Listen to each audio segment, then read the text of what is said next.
I think most of us can agree that classic creepypastas are kinda stupid. Don't get me wrong, some of them can be pretty good and they're all very nostalgic, but some of them overuse the most generic tropes and the most ridiculous cliches that they suffer from it. So in this video, I will try to summarize the most iconic creepypastas and give a little retrospective about them. I'm gonna be telling you guys what I think they did right, what they did wrong, as well as how their influence has personally affected me. With that out of the way, we can now begin.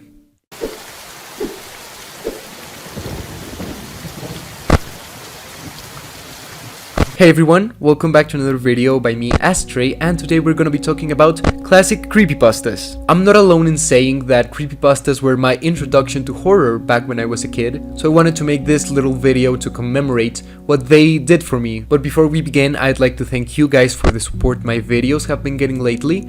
As you guys know, I'm just starting out in YouTube, so I don't really know how things work, but it's very nice to see that you guys are by my side. And I really don't want to be an annoying YouTuber, but did you know that 91% of my audience isn't subscribed? So please, if you like my content, click that red button and leave a like, because that way I can continue making quote-unquote quality content for you guys. But anyway, I think I should shut up now, and let's talk about the most iconic creepypastas.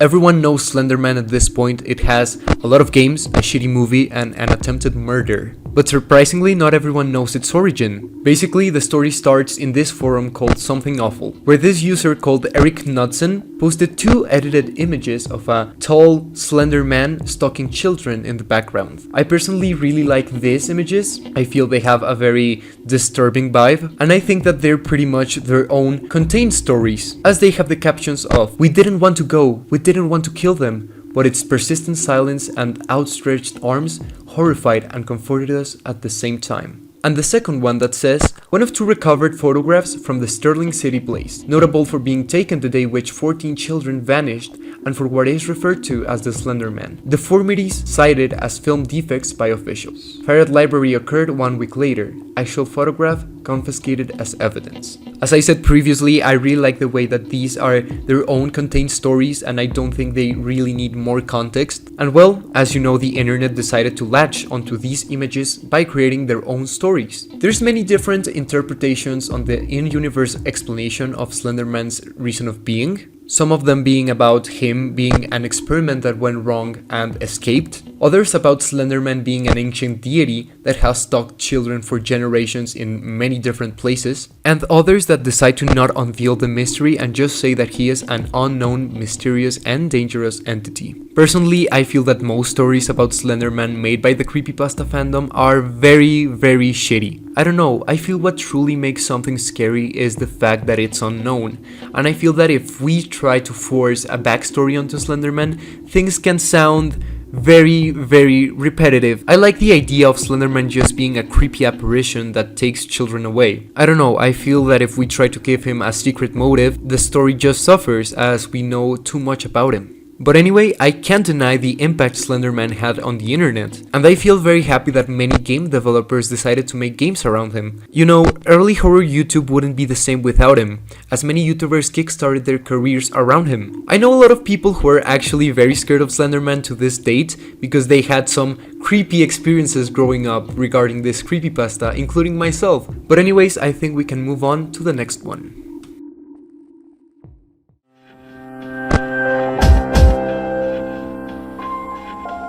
Now we're gonna be talking about Jeff the Killer. Personally, I think that this story is carried by this accompanying image. I feel that this image is 1 million times more interesting than the actual creepypasta, as the normal creepypasta is very cliche and stupid. It's about this edgy kid called Jeffrey Woods, who gets constantly bullied by everyone around him, so he Joker snaps and starts killing everyone, and he fucking cuts his face because he is so edgy. I'd like to recommend this video called "Where Did This Image Come From?" by Blame It on George. It talks about the origin of the Jeff the Killer photo, which, as I said, it's very interesting as it spans from many forums and into the lost media territory, which is also something I really love. Now, the impact that Jeffrey Dahmer... The impact that Jeff the Killer had is quite interesting, as I remember that back in 2012 or 2013, there were a lot of people who decided to base their entire online personas or personalities around Jeff. You know, it was like the go-to edgy character, and as I said, I'm sorry for shitting on Jeff the Killer, I'm sorry to all the Jeffrey stans out there, but I feel it's a real shame and wasted potential, because this image is genuinely terrifying, and it's so sad that the story behind it is just a bloodfest that a fucking 12-year-old kid wrote in their spare time, you know?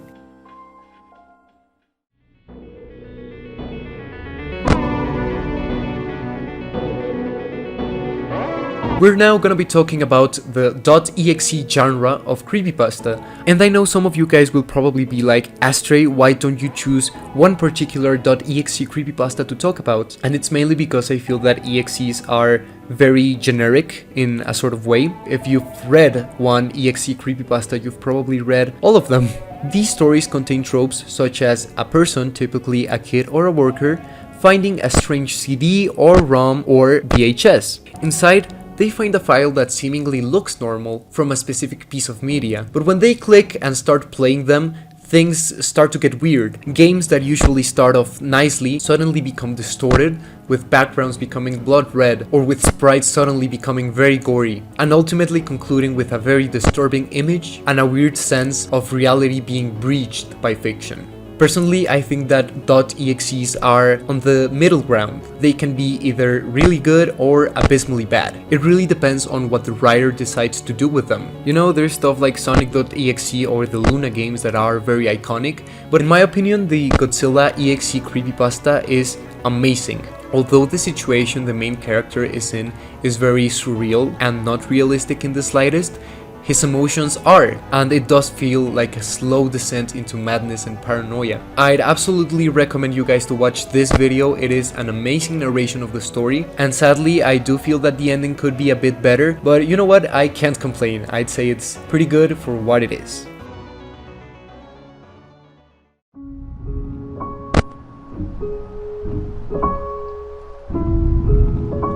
And lastly, I want to talk about the lost episode creepypastas. This sort of creepypastas are written as an anecdote by the author, where they talk about an unaired or missing piece of media. It can go from a kid watching TV late at night to workers who find VHS tapes, a never before seen episode. I feel that the most iconic lost episodes are the Squidward suicide one and the Suicide Mouse one. When I was a kid, I was absolutely convinced they were both real, and they still kinda creep me out. But I will admit there's a lot of lost episodes that are a lot more interesting and dynamic. I don't know if this counts, but I think the Candle Cove creepypasta is the best one out there, like period, not even in the lost episode section. It is very interesting, and I will not spoil the story. I think it is very cool to experience it by yourself from first hand, so go watch it. I do love the lost episode concept, as it is somewhat realistic.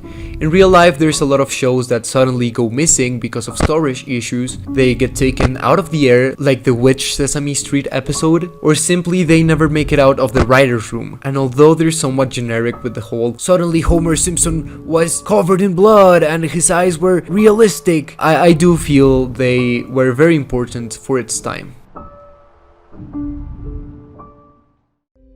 In the end, I feel that creepypasta were a product of their time. They're nice to look back on, but objectively they have many flaws, but sometimes that's what makes them special. Originally, this video was gonna include the Russian sleep experiment creepypasta, but when I was rereading it, I noticed that it's actually very good, as it tackles with issues such as the atrocities of war, so I'm probably gonna be making a video on that in the future. And I was also gonna briefly talk about the Lavender Town Syndrome creepypasta, because, well, it is the Lavender Town Syndrome creepypasta, as well as the Unknown King creepypasta, which was the first creepypasta I ever encountered, and I actually thought it was real for a couple of years.